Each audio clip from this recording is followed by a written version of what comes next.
Hey, what's up, guys? Uh, in the process of developing a new mask. I create my own mask, but in the process of making a new one, got to think of some color things and how I want to build this mask up. Anyway, Marvel Rivals is officially set to release on December 6, 2024. The game is a team-based PvP shooter featuring 33 heroes, all unlocked and free to play at launch. Players will engage in battles across dynamic, destructible environments inspired by Marvel Universe, developed by NetEase Games. Um, it incorporates advanced technology like Unreal Engine 5 and features iconic characters such as Captain America and Winter Soldier. Now, Marvel Rivals will support crossplay, but with some restrictions. PlayStation and Xbox players can play together, but PC players are limited to playing only with other PC players. The developers have indicated that this could change in the future, possibly adding options for a more broader cross-play compatibility. Marvel Rivals will follow a live service model. It is a free-to-play multiplayer game, and the developers have confirmed that it will include a seasonal post-launch system. New content will be introduced regularly, such as maps, heroes, story, content modes, and team-up abilities. This approach aligns with many modern live service games, aiming to keep the experience fresh and engaging over time. Keyword engaging. If you've been playing cross-play games with live service models and you've seen what you've seen, you can never unsee it.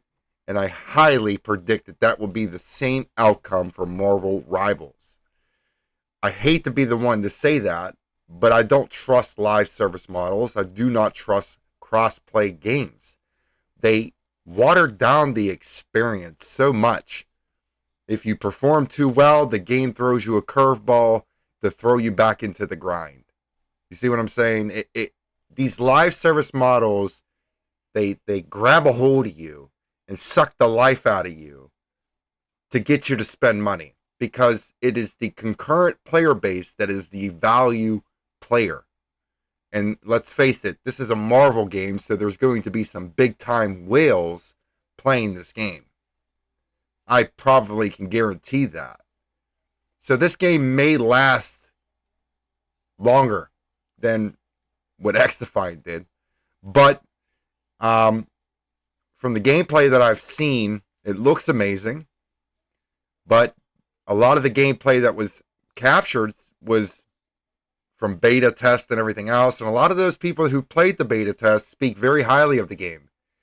And then the game comes out, and live service goes live, and all the issues start. That's because live service itself causes issue and technical issues within a game. Then you add crossplay layers on top of that. That's another issue of technical issues. So it's a coin flip. You know what I mean? And then there's the scare here is that, okay, well, when you add new characters to the game, is there going to be a set of challenges that someone has to complete to unlock that character, or is this going to lean more into the pay to win features, aspect of it? I don't like live service games because their lifespan has no, people invest in that, and then once the game goes under, you're out of money. And I don't like crossplay because with crossplay involved, why different specs, different infrastructures. Example, if I play Insurgency Sandstorm on PC, I have a 20 to 24 consistent ping. I go and play it on console, I have a 40 to 60 ping. Every system offers different things. This is why you don't see it in live stage tournaments. I think the most that it's gotten to was a global tournament. Excuse me, a global tournament with Call of Duty, which showcased how PC was more dominant over console. So, with that being said, I just don't feel. I like gaming when gaming was on its own, when everything was on its own ecosystem. Gaming was not as bad as it is today. Nothing but lag, nothing but issues, technical issues left and right. And it's all to do with crossplay and live service models. These live service models are designed to try to flip you. That's what they're designed to do, to try to flip you into spending money because they have a budget. Once that budget's up, who's paying for the updates? Who's paying for all this? The player. The players who spend the money. It just don't, not everything gets done for free. X-Defiant. They cut the game because it, they make it a money. Money got to come from somewhere. I don't know. This trend that we're in, it sucks. This cross-play live service model bullshit. I like gaming when it had a roadmap of DLC and you played the game because it was fun. Now it's all about chasing skins, buying skins, and being a completionist for all these dumbass challenges. I never once cared for the challenges. Never once. Until they start forcing it for you to get gun attachments and such like in Call of Duty games, where they made it where you had to complete challenges just to unlock certain weapon parts, attachments. It's fucking stupid. I just play the games to play the games. I don't care for anything else. That's just me though. And I'm sure there's many other people out there like me. For instance, Battlefield Modern Combat 2 is one of my all-time favorite Battlefield games. And I've played them all. The only one that I never really played was 2042 or 43, or I can't remember the name of it, but I never really played it. Now, there was a fan-made server version of the game, which I tried to play, but it was just unbearably laggy. So I never got the chance to actually experience the game. But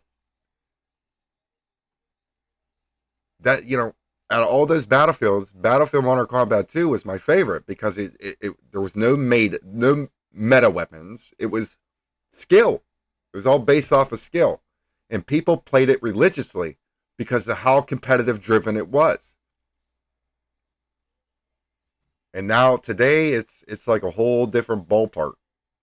But that's what's driving the market, so that's what they're going to go with. But if you've been looking into this game, we'll leave Mask fill you in on those details. Live service crossplay. Two pillars of modern gaming, or as I like to call them, the Hunger Games of player patience. Imagine paying full price for a game, only to realize you've entered a beta that lasts for 2 years. And then there's crossplay, because who doesn't love getting third-partied by someone playing on a toaster connected to a Wi-Fi powered by a hamster wheel? Live service game promise constant updates but feel more like a relationship with commitment issues. In crossplay, it's like matchmaking in real life, awkward, unpredictable, and rigged against you. The console versus PC battle isn't just about skill. It's about who can exploit the most input lag. But hey, at least with live service, you'll always have something to blame when you lose. It wasn't my aim. It's the new patch. Rest easy, gamers. The system isn't broken. It's just designed to remind us all who's really in control. Hint! Not us.